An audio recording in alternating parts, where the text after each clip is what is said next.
Welcome back, listeners, to a brand new episode of the New Standard. And the title of this week's program is And a Little Child Shall Lead Them.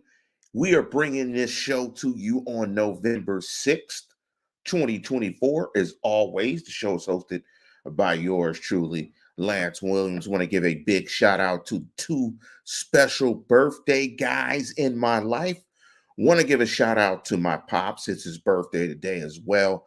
Want to give a shout out to my grandson. It's his birthday today. So it is a special day for us in my family and in my household. And again, I want to dedicate the show to those two.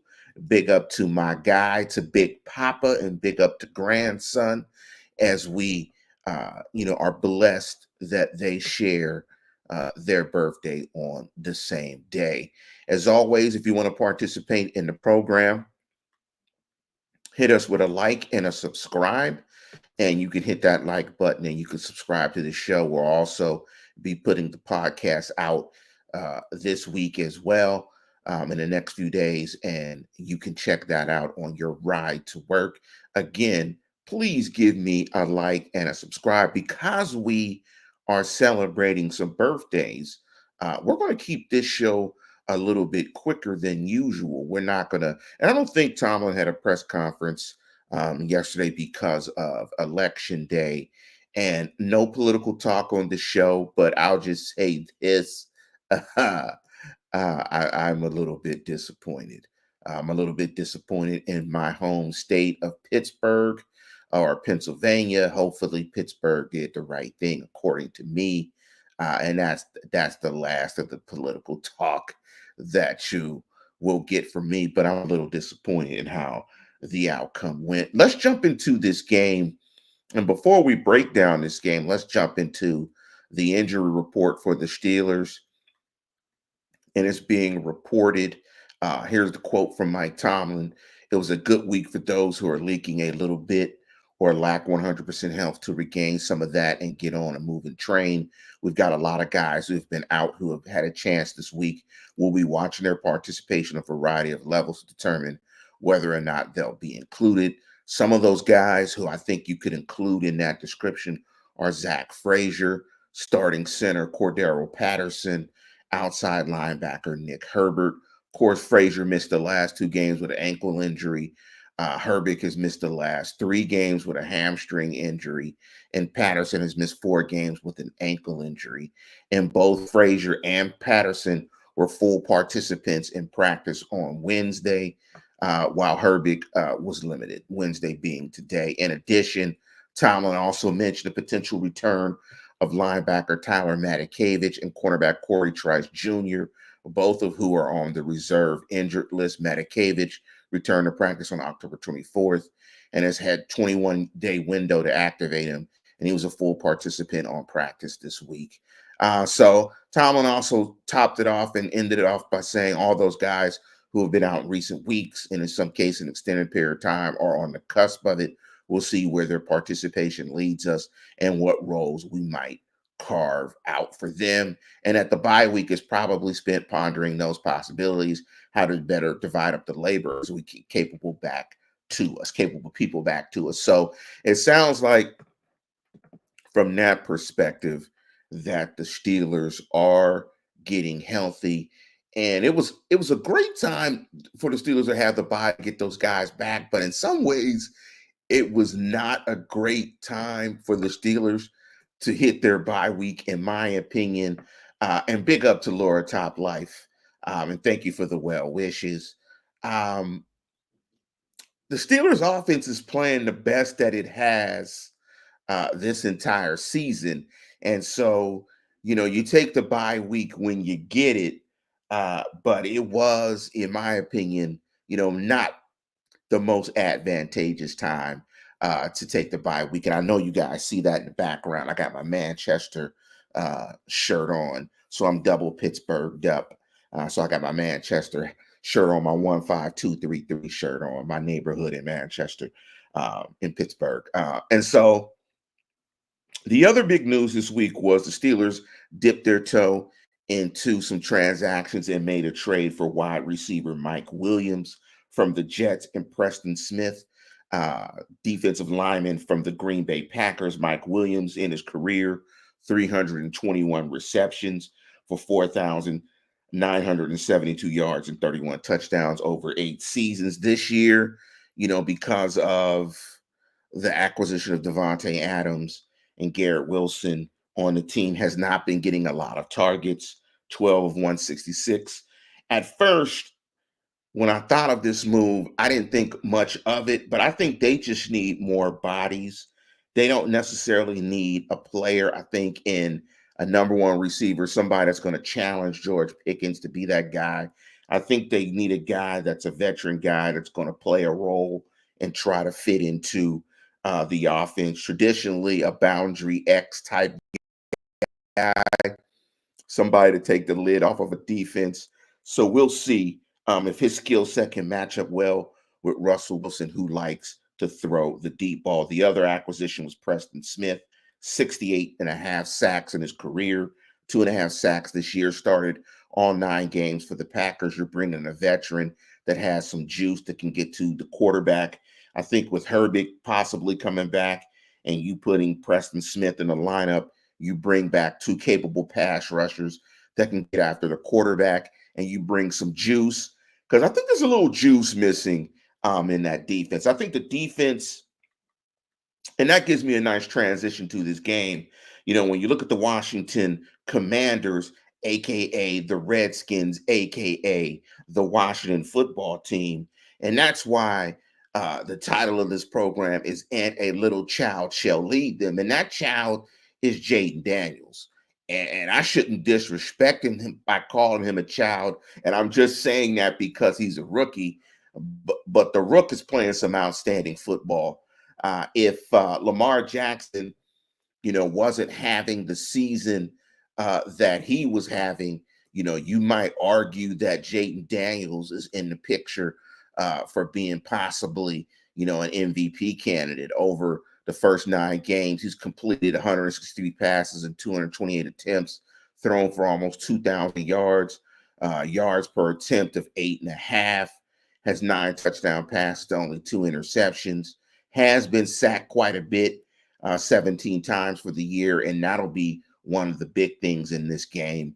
And in terms of his quarterback rating, 106.7, I think the thing that really stands out to me when you look at the Commanders and you look at their offense is he looks comfortable in most games. He doesn't look rushed.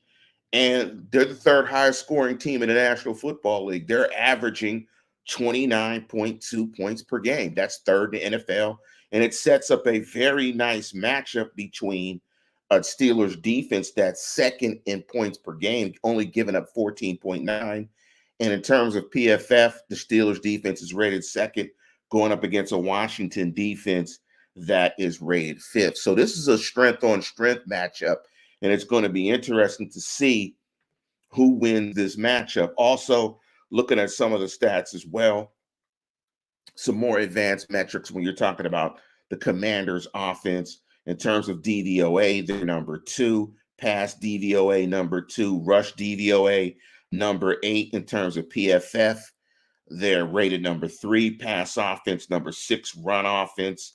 So you're talking about a team that can get it in chunks, has a fantastic player in Daniels and McLaurin. And so you're talking about a team that I think up until this point is probably the best offensive team that the Steelers have played this year. I think the best offensive team that the Steelers will play this year will be the Ravens. The Ravens are a fantastic offense. And that 41 points, I believe, against Denver is probably the equivalent of 65 points, because Denver is one of the best defenses, I think, in the National Football League.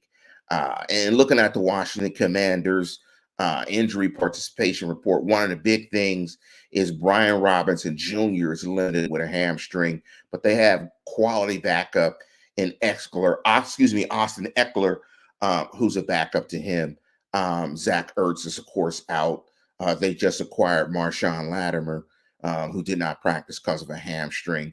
But this is a team in Clint Kingsbury that runs this offense that is playing very well, and they're averaging a lot of points. And I think this Steeler defense is going to have to be on its P's and Q's to try to really affect this offense. I think the one thing you do is I think the Steelers are going to have to play complementary football. I think they're going to have to retain the ball and actually get after Jaden and make him tuck that ball down and try to run, and then they have to tackle well. You know, on the opposite side of the ball, on defense, I think one thing on both sides of the ball is that they have to keep, the Steelers defense has to keep that Commanders offense out of third and manageables and keep that offense off schedule and not give up chunk plays to Daniel's legs and tackle the catch very well. I think in terms of the stats, when you look at Washington's pass pro in their pass protection, they're middle of the pack, about ninth or 10th. They've given up, 17 sacks. UC's the pressure rate can get ratcheted up against them. So, but I think with Daniel, you have to rush discipline. You can't run past him and open up running lanes. And I think they really have to tackle the catch. But I think they really have to do well in the running game. Had a disappointing performance against the Giants. Giants ran the ball pretty well against them, almost for about 170 yards. They're going to have to really put Daniels in some third and longs and some third and mediums so the pass rush can heat up so they can put some pressure against them. In terms of their defense, they're middle of the road on defense. Uh, DVOA 26th, pass DVOA 17th, rush DVOA 26th. In the game against their last game out against the Giants, I thought the Giants ran the ball really well against them. And I think there are going to be some opportunities for the Steelers to run the ball very well in this game. This is a great matchup. I think, when I look at the Steelers' schedule, I think this is the best team that they've played this year. And I think it's a great test because I think you can start asking questions, about this Steeler team. Is this team for real? I'm one that's always going to lean to you are what your record says you are. You can't help the teams that you play. And I think right now the Steelers are playing their best offensive ball, scoring 32, 37, and 26. And I think they're catching the Commanders at the right time. This next 2 weeks will tell you a lot about this team. Is it a legitimate team to compete for a Super Bowl? When you look at them going up against the Commanders and you look at them going up against the Baltimore Ravens. And luckily for them, though, those games are split up. They get the Ravens in week 11 at home. That's going to be, I think, the toughest game for them this year because that Ravens offense with Derrick Henry and the way that Lamar Jackson is playing is just playing fantastic. I think so far, again, this is the toughest game. Daniels is playing like a vet, and it's going to be essential, again, that they really choke down that running game and be able to put themselves in some positions to bring some heat. I would like to see them blitz more. It's going to be interesting, and I would like to see them vary the looks a little bit more in the secondary. I'm not saying that the Steelers are vanilla, but they're playing pretty straightforward. You pretty much know where Minka Fitzpatrick is going to be at all times. I mean, he's going to play deep post safety, and they're going to play cover 3, cover 1. And you're going to see a lot of man coverage. A matchup is McLaurin and Joey Porter. That's going to be a critical matchup as well. And also critical to the Steelers is they're going to have to run the ball well on first down and stay in third and manageables and stay on schedule as well. I think when you look at the Steeler offense, I think it's all dependent on how they run the ball on early downs. If they're able to do that well, like the Giants did, I think there are going to be opportunities for plays against a Washington Commanders defense that I think is average at best. They're going to have to block Dante Fowler, keep Russ clean. But I like the Steelers' offense against this Commanders defense in this matchup. I think this is going to be a very tough game, but I'm going to give the Steelers the edge. And I'm going to be honest about my predictions. I joke about my predictions all the time, thinking I have more to do with it, but I don't. And I'm going to be honest, I'm going to pick the Steelers in this one coming off of a bye to be able to mix a few ingredients in the pot and really get after Jaden Daniels and put some heat and some pressure on that offense, but I more so think that they're going to be able to move the ball pretty well against this Commanders defense that's not very good. And I think susceptible to A and B gap runs. I think they're susceptible to power and some duo stuff. And I think especially if they get Zach Frazier back, they'll be able to run the ball really well. And I anticipate that Najee Harris will have another 100-yard game. I like the Steelers to go on the road and win this game 28-24. I am picking the Steelers to go on the road, beat the Commanders, get to 7-2, and set up a fantastic showdown against the Baltimore Ravens. But with that, we're going to conclude the program. And as always, tune in, tell a friend, and subscribe. Go Steelers.